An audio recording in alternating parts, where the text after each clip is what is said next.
some week, last month or so this year, I think, where all day and all night I was so romantic, I just wanted to eat rosebuds. I wanted rosebuds like rabbits want rabbits, okay? To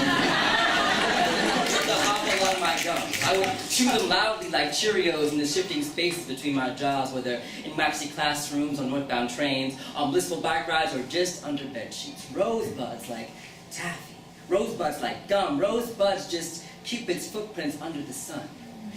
If someday, some week, some month, some year, you roasted me rosebuds and bought me a beer, I would shoot my kisses square onto your feet.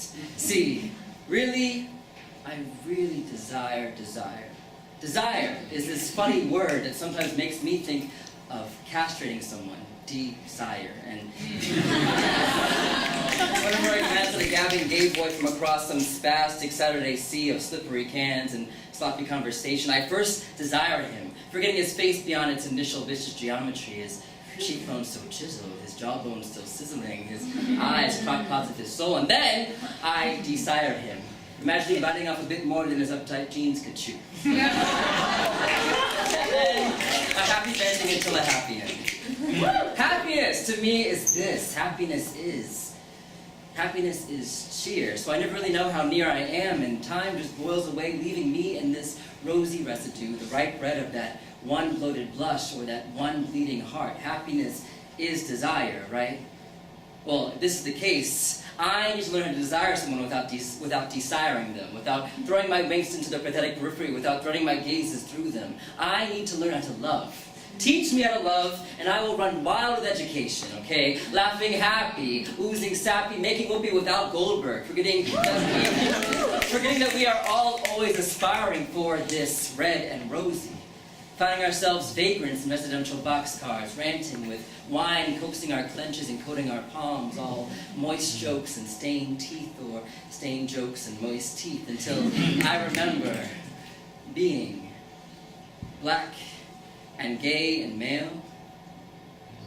Black burning first like a mosquito bite, gay spreading next like a rash, male either a spiked collar or a Mr. Universe sash, and here Gabriel sits, sewing his lips together with the incoherence of his identities, sunning his eyes around this greasy Thanksgiving table as that drunk dinner guest with the reddest eyes sputters, "You know, 50% of gay black men in New York City have contracted HIV by the age of 40, all right? And the newest contractions are youth ages 13 to 24, and my mom alights, her elbows like fireworks shooting off into the sky of my ribcage and asking me to sing. But I have never known anger because I am laminated and presentational, and I hammer hellish events like dusty garlands onto the mantelpiece of my skull and say, laminated and presentational. Anger, passion, rage, and hatred are like balloons strung distant, and given enough therapy, I swear someone would say I was smothering my suffering, but 50% of gay black men in New York City have contracted HIV by the age of 40, and I'm a gay black man from New York City who's afraid that any emphasis is another sign on the dotted line.